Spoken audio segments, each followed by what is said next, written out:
భారతదేశం సహజమైన అద్భుతాలకు నిలవు. ఈ నేలపై ఎన్నో ఆధ్యాత్మికత సంబంధించి సైన్స్కి అందని మిస్టరీలు దాగున్నాయి. అలాంటి వాటిలో ఒకటి కృష్ణుడి బటర్బాల్గా పిలిచే వెన్నబంతి. ఇది ఎక్కడ ఉంది? దాని కథ కమామిష్ గురించి సవివరంగా చూద్దామా? తమిళనాడు రాష్ట్రం అద్భుతమైన దేవాలయాలకు ప్రసిద్ధి.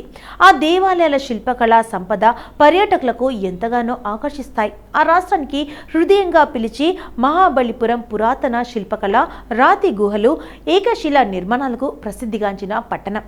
అక్కడ అన్నింట్ల కంటే ప్రత్యేక ఆకర్షణగా నిలిచేది కృష్ణుడి బటర్బాల్. ఇది మేధవుల్క శాస్త్రవేత్తలకు ఓ పట్టాన అర్థం కాని చిక్కు ప్రశ్నలా మిగిల్చింది. ఎందుకంటే యునెస్కో ప్రపంచ వారసత్వ గుర్తింపు పొందిన ఈ బండరాయి లాంటి వెన్నముద్ద 45 డిగ్రీల నిటారు కొండ వాలుపై ఉండటం విశేషం. పైగా ఇది 250 టన్నుల భారీ బండరాయి అయినా అంత వాల్లో ఏదో గమ్ లేదా అయస్కాంతం మాదిరిగా అతుకుపోయినట్లుగా ఉంటుంది. గత 1200 ఏళ్లలో 1 ఇంచు దాని ప్రదేశం నుంచి కదలకపోవడం మరింత ఆశ్చర్యకరమైన అంశం. చెప్పాలంటే అక్కడ గురుత్వాకర్షణ పనిచేస్తుందా అనే సందేహం వస్తుంది.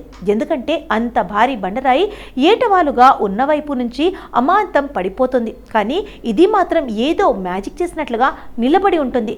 పౌరాణిక ప్రాముఖ్యత: ఈ భారీ గ్రెనైట్ రాయి గణేష్ రథం సమీపంలోని ఒక చిన్న కొండ వాలుపై ఉంది.